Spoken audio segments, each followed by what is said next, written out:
When I first started working for him, I thought I was about to learn secrets, shortcuts, strategies that only billionaires had access to. The kind of information you expect to change everything once you hear it.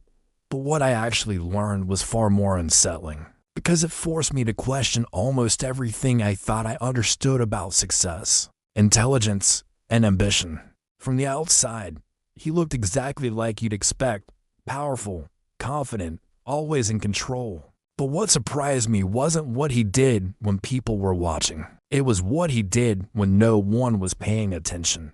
The first thing I noticed wasn't a habit or a routine, it was the atmosphere around him. Meetings felt different, not rushed, not chaotic, but strangely calm, as if urgency simply didn't apply to him in the same way it applied to everyone else. At first, I assumed this calm came from money, that once you reach a certain level of success, stress disappears. But that assumption didn't survive long, because the more time I spent observing him, the more I realized that the calm came first, and the money followed later. He never reacted immediately.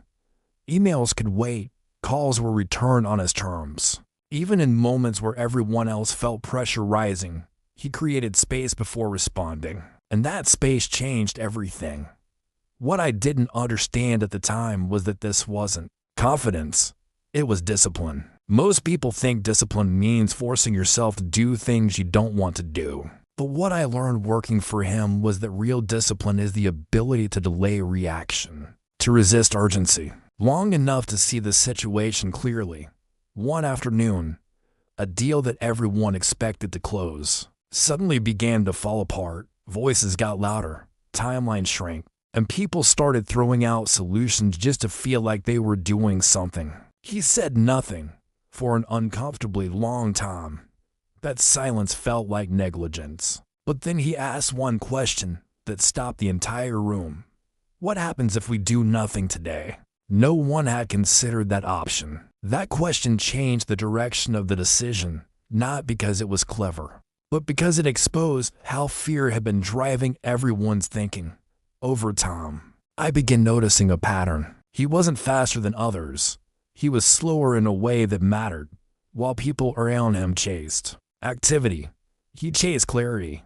While others optimized for appearance, he optimized for outcomes. And while many people worked hard to look valuable, he worked to be difficult to replace. Another lesson came from how he treated information. He consumed very little of it. No constant news, no endless updates, no reactive opinions. Instead, he relied on a small number of trusted signals, people and data sources he had tested over years, which allowed him to ignore noise without missing what mattered. Watching this was uncomfortable, because it revealed how much of my own work was driven by distraction rather than intention. But the most important lesson didn't come from meetings or decisions. It came from how he viewed people. He didn't see employees as resources. He saw them as leverage, not in a manipulative way, but in a strategic one. He invested deeply in a few people instead of spreading attention thin, giving them autonomy, clarity, and responsibility, and in return, he built systems that functioned without constant oversight. Trust, I realized, wasn't given freely. It was earned slowly and maintained intentionally. What shocked me most was that despite his wealth, he was extremely protective of his time. Not because he was busy, but because he understood something most people ignore. Time isn't valuable because it's scarce. It's valuable because it shapes judgment. The more your time is fragmented, the worse your decisions become.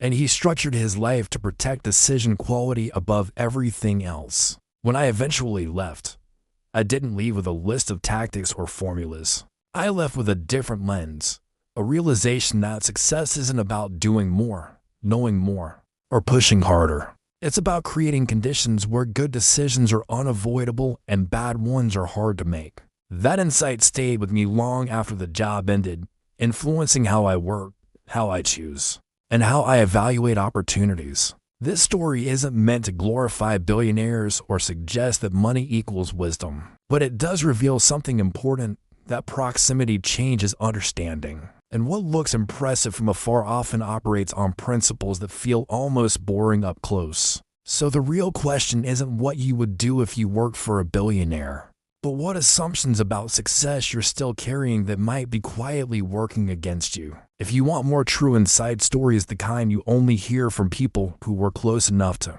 observe what really happens behind the scenes, make sure you subscribe, because the next story reveals what surprised me most when I watched a billionaire fail in private.